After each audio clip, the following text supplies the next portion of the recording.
साईं बाबा का चमत्कार। जब आधी रात को स्वयं बाबा ने बचाई एक परिवार की तकदीर। लगभग 20 मिनट की भावपूर्ण कथा। महाराष्ट्र के एक छोटे से गांव में रामदास नाम का एक साधारण किसान रहता था। उसकी पत्नी सीता, 10 वर्ष का बेटा मोहन और बूढ़ी मां ही उसका संसार थे। परिवार गरीब था, लेकिन उनके घर में एक चीज की कभी कमी नहीं थी, साईं बाबा पर अटूट विश्वास। हर सुबह रामदास खेत जाने से पहले बाबा की छोटी सी तस्वीर के सामने दीपक जलाता और कहता, साईं आज भी मेरा हाथ थामे रखना। सीता रोज बाबा को एक रोटी अर्पित करती और फिर पूरे परिवार को भोजन कराती। चाहे घर में कितना भी संकट हो, उन्होंने कभी बाबा की पूजा नहीं छोड़ी। लेकिन एक वर्ष ऐसा आया जब लगातार सूखा पड़ा। खेतों में एक भी फसल नहीं हुई। ऊपर से साहूकार का कर्ज बढ़ता गया। एक दिन साहूकार अपने आदमियों के साथ घर पहुंचा। अगर 7 दिन में पैसे नहीं दिए तो ये घर और खेत मेरे होंगे। यह सुनकर सीता की आंखों में आंसू भर आए। रात को पूरा परिवार बाबा की तस्वीर के सामने बैठकर रोने लगा। रामदास बोला, बाबा मैंने कभी किसी का बुरा नहीं किया। अगर मेरी परीक्षा ले रहे हो तो मुझे शक्ति दो। उस रात सभी भूखे ही सो गए। उसी रात लगभग 12 बजे सीता की अचानक आंख खुली। उसे ऐसा लगा जैसे आंगन में कोई धीमे धीमे चल रहा हो। वह डरते डरते बाहर निकली। आंगन में एक सफेद वस्त्र पहने वृद्ध फकीर खड़े थे। सिर पर कपड़ा, हाथ में सटका, चेहरे पर अद्भुत तेज। उन्होंने मुस्कुराकर कहा, बेटी डर मत, कल सुबह पुराने बरगद के पास जाना, वहां तुम्हारे संकट का उपाय मिलेगा। इतना कहकर वे धीरे धीरे अंधेरे में विलीन हो गए। सीता कुछ समझ नहीं पाई। सुबह उसने सारी बात रामदास को बताई। पहले तो उसे विश्वास नहीं हुआ, लेकिन फिर उसने सोचा, अगर ये बाबा की इच्छा है तो अवश्य जाना चाहिए। दोनों बरगद के पेड़ तक पहुंचे। वहां एक बूढ़ा आदमी बैठा था। उसने रामदास को देखते ही कहा, क्या तुम वही हो जो रोज साईं बाबा से प्रार्थना करते हो? रामदास चौंक गया। जी। बूढ़े ने मुस्कुराकर एक पुराना थैला उसके हाथ में दिया। यह तुम्हारे लिए है। रामदास ने थैला खोला।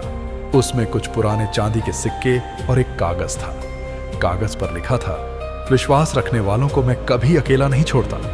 रामदास की आंखों से आंसू बहने लगे। लेकिन कहानी यहीं समाप्त नहीं हुई। जब वह गांव पहुंचा और उन सिक्कों को सुनार को दिखाया तो पता चला कि वे दुर्लभ ऐतिहासिक सिक्के थे। उनकी कीमत इतनी थी कि न केवल उसका कर्ज उतर सकता था, बल्कि पूरे परिवार का भविष्य भी सुरक्षित हो सकता था। साहूकार का पूरा पैसा चुका दिया गया। गांव वाले इसे चमत्कार मानने लगे। कुछ महीने बाद रामदास की मां गंभीर रूप से बीमार पड़ गई। डॉक्टर ने कहा, अब उम्मीद बहुत कम है। पूरा परिवार टूट गया। सीता ने बाबा की तस्वीर के सामने दीपक जलाया। बाबा आपने हमें भूख से बचाया था, अब मेरी मां को भी बचा लीजिए। उस रात फिर वही सुगंध पूरे घर में फैल गई।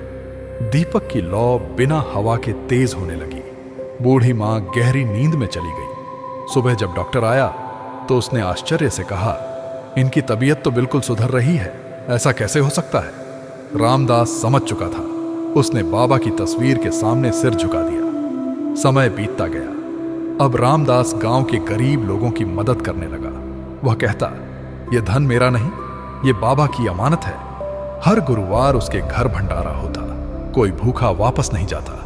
धीरे धीरे पूरे गांव में खुशहाली आने लगी। एक वर्ष बाद गांव में भयंकर बारिश शुरू हुई। नदी उफान पर थी। रात के समय पानी गांव की ओर बढ़ने लगा। लोग घबरा कर भागने लगे। उसी समय एक छोटा बच्चा तेज बहते पानी में फंस गया। सब लोग डर गए, कोई आगे नहीं बढ़ा। तभी एक सफेद कपड़े पहने वृद्ध व्यक्ति पानी में उतर गए। उन्होंने बच्चे को सुरक्षित बाहर निकाल लिया। जब लोग धन्यवाद देने के लिए पीछे मुड़े, वहां कोई नहीं था। सिर्फ मिट्टी पर एक सटका पड़ा था। रामदास दौड़कर आया। उसने सटका उठाया। उसकी आंखों से आंसू बह निकले। ये तो मेरे बाबा का सटका है। पूरा गांव एक स्वर में बोला, एयम साईं राम। उस दिन के बाद गांव वालों ने नदी किनारे बाबा का एक छोटा मंदिर बनवाया। हर गुरुवार वहां आरती होने लगी। जो भी सच्चे मन से वहां प्रार्थना करता, उसे मन की शांति अवश्य मिलती। रामदास अपने बेटे मोहन से हमेशा कहता, बेटा चमत्कार देखने के लिए आंखों की नहीं, विश्वास की जरूरत होती है। मोहन ने पूछा, क्या बाबा आज भी आते हैं?